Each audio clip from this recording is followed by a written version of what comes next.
नमस्कार दोस्तों, स्वागत है आप सभी का पाथफाइंडर पर। So as you guys are aware कि भारत का जो पहला इंडिजिनस एयरक्राफ्ट कैरियर है INS विक्रांत, इसकी कई सारी सी ट्रायल्स चल रही हैं।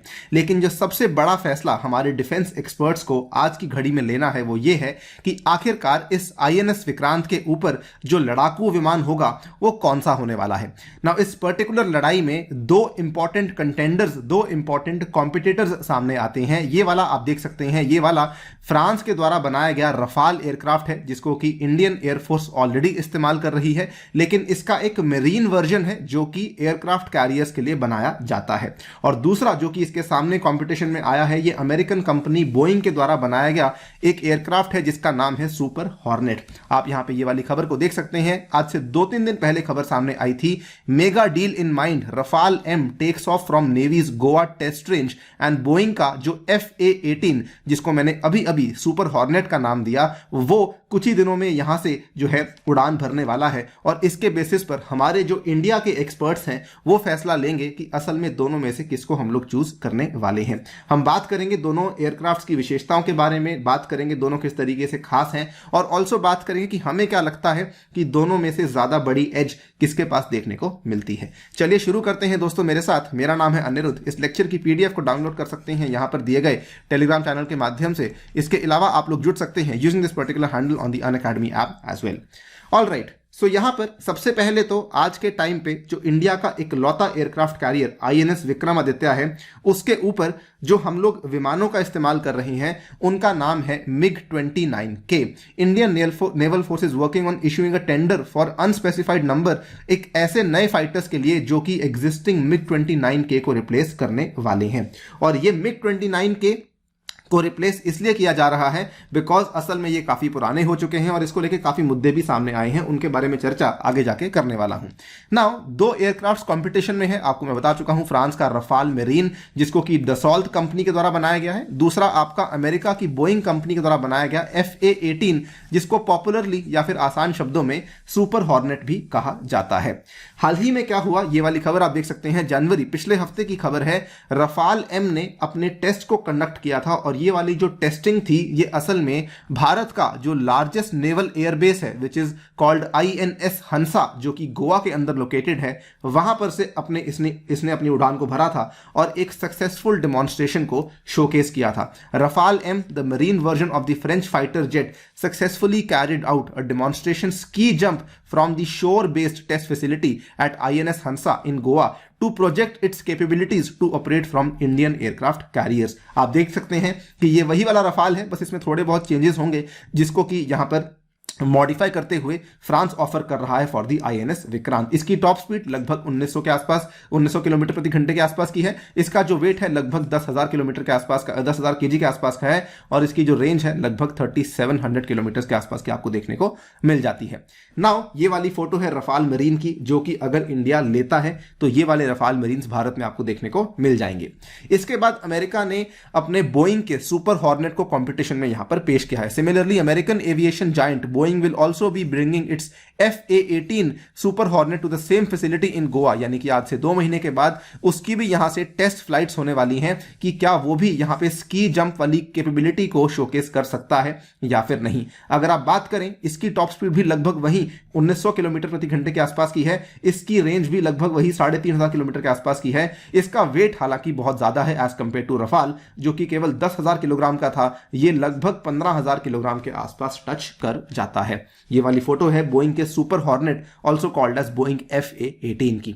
नाउ ये इतनी बड़ी खबर क्यों है? Because as I told you कि जितनी जल्दी से हम लोग यहाँ पे विक्रांत की टेस्टिंग को खत्म करेंगे, जितनी जल्दी से हम लोग ये डिसाइड करेंगे कौन से एयरक्राफ्ट को हम लोग इसके ऊपर लगाने वाले हैं, उतनी ही जल्दी हमारी विक्रांत की जो कमीशनिंग है वो हो जाएगी। एट द सेम टाइम ये बड़ी खबर इसलिए भी है क्योंकि आज के टाइम पे जो MiG-29 केस को इंडिया असल में इस्तेमाल कर रहा है उसमें काफी सारी प्रॉब्लम्स सामने आई हैं। During the operational service it has faced some difficulties. In fact इसको लेकर आज से कुछ साल पहले, 3 साल 4 साल पहले, कैग की रिपोर्ट भी सामने आई थी जब उन्होंने कहा था कि क्योंकि हमारे एयरक्राफ्ट कैरियर्स की जो रेंज ऑफ लाइफ होती है ये काफी लंबी होती है, उनकी सर्विस लाइफ लगभग 30 to 40 ईयर्स की होती है। सो आज हमें देखना चाहिए कि हम लोग MiG-29K के ऑप्शन को अब फाइनली इस्तेमाल करना बंद कर कर दें और एक नया विकल्प सामने लाएं। मिग 29K जो है ये हमारा रशिया से लिया गया विमान है जो कि हम काफी लंबे टाइम से इस्तेमाल कर रहे हैं। नाउ इंटरेस्टिंगली करियर बेस्ड जो टेक ऑफ होती हैं, यानी कि एयरक्राफ्ट कैरियर से जो टेक ऑफ करने का प्रोसेस होता है असल में 3 तरह की आपकी टेक ऑफ टाइप्स होती हैं। एक होती है STOVN, दूसरी होती है STOBAR, तीसरी होती है CATOBAR। तीनों का अपना अपना मतलब हमारे लिए कुछ ज्यादा रेलेवेंट नहीं है, लेकिन इंटरेस्टिंग बात क्या है कि जितने भी यहां पर वेस्टर्न कंट्रीज के एयरक्राफ्ट कैरियर्स हैं उनके ऊपर से जो टेक ऑफ होता है वो असल में काटो बार वाला टेक ऑफ होता है। लेकिन भारत में जो INS विक्रमादित्य है और जो INS विक्रांत है ये स्टोबार कैटेगरी के ऊपर काम करते हैं। तो अगर कोई बाहर की कंपनी ये चाहती है कि उसको इंडिया का ऑर्डर मिले तो उसको काटो बार नहीं बल्कि उसको स्टो बार की अपनी कैपेबिलिटी को शोकेस करना पड़ेगा। अगर वो यहां पे इस कैपेबिलिटी को शोकेस करेगा तभी जाकर के उसको इंडियन गवर्नमेंट के द्वारा एक नया ऑर्डर मिल पाएगा। Hence the foreign fighters have to demonstrate this capability as a basic requirement. तो ये भी एक बड़ा चैलेंज है। रफाल मरीन ने ऑलरेडी इस कैपेबिलिटी को शोकेस कर दिया है। इट विल डिपेंड कि सुपर हॉर्नेट क्या इस कैपेबिलिटी को शोकेस कर पाता है या फिर नहीं। एज आई टोल्ड यू कि एयरक्राफ्ट कैरियर में वैसे तो उसकी कमीशनिंग में कई सारी स्टेजेस होती हैं, लेकिन एयरक्राफ्ट को चूज करना अपने आप में सबसे मुश्किल टास्क होता है। Every type of aircraft and helicopter undergoes the career compatibility trials so that वो आगे जाके कोई उसमें दिक्कत ना आए। अगर हम बात करते हैं कि जो रोटरी विंग वाले एयरक्राफ्ट होते हैं उनकी तो ऑपरेशनल बाउंड्रीज बड़ी आसानी से फिक्स हो जाती हैं, लेकिन जो फिक्स्ड विंग वाले फाइटर एयरक्राफ्ट्स जैसे कि रफाल मरीन या फिर हम लोग बात सुपर हॉर्नेट की बात करते हैं तो उनकी इंडक्शन में फैसला लेना बड़ा ही मुश्किल कदम होता है कि असल में हम लोग फाइनली किसको यहां पे इस्तेमाल करने वाले हैं। INS विक्रांत को डिजाइन किया गया है एक ski jump launch ship. Ski jump का मतलब क्या है? स्की जंप का मतलब यही है कि आप यहां से स्टोबार वाली टेक ऑफ कर पाएंगे। और साथ ही में केवल इतना ही नहीं, जो आपका INS विक्रांत है इसमें एक ये भी इंपॉर्टेंट चीज है कि आपको देखना पड़ेगा कि जो आपके एयरक्राफ्ट्स हैं क्या वो आपके INS विक्रांत के अंदर फिट भी हो रहे हैं या नहीं हो रहे हैं। Another important aspect of the trials would be handling of these aircrafts on the deck of Vikrant. How quickly and how many aircraft can be parked on the deck and how many in the hanger, यानी कि आप storage में कितना रखेंगे, deck पे कितना रखेंगे, कितनी तेजी से कौन फ्लाइट ले सकता है, कितनी तेजी से यहां पे कोई लैंड कर सकता है। ये सारी की सारी चीजों का ध्यान रखने के बाद ही यहां पर यह फैसला लिया जाएगा कि असल में किस वाले को हम लोग यहां पे ये ऑर्डर देने वाले हैं। अगर हम बात करें यहां पर ज्यादा एज किसको देखने को मिलती है तो ऑब्वियसली ज्यादा एज यहां पर रफाल के पास है। रफाल, क्योंकि जो रफाल की बिल्डिंग है ये असल में it was started first built around the year 2000 और इसके अंदर जो टेक्नोलॉजीज का इस्तेमाल किया गया है ये F-18 से भी बेहतर है और मिग 29K से तो डेफिनेटली काफी ज्यादा बेहतर आपको देखने को मिल जाती है।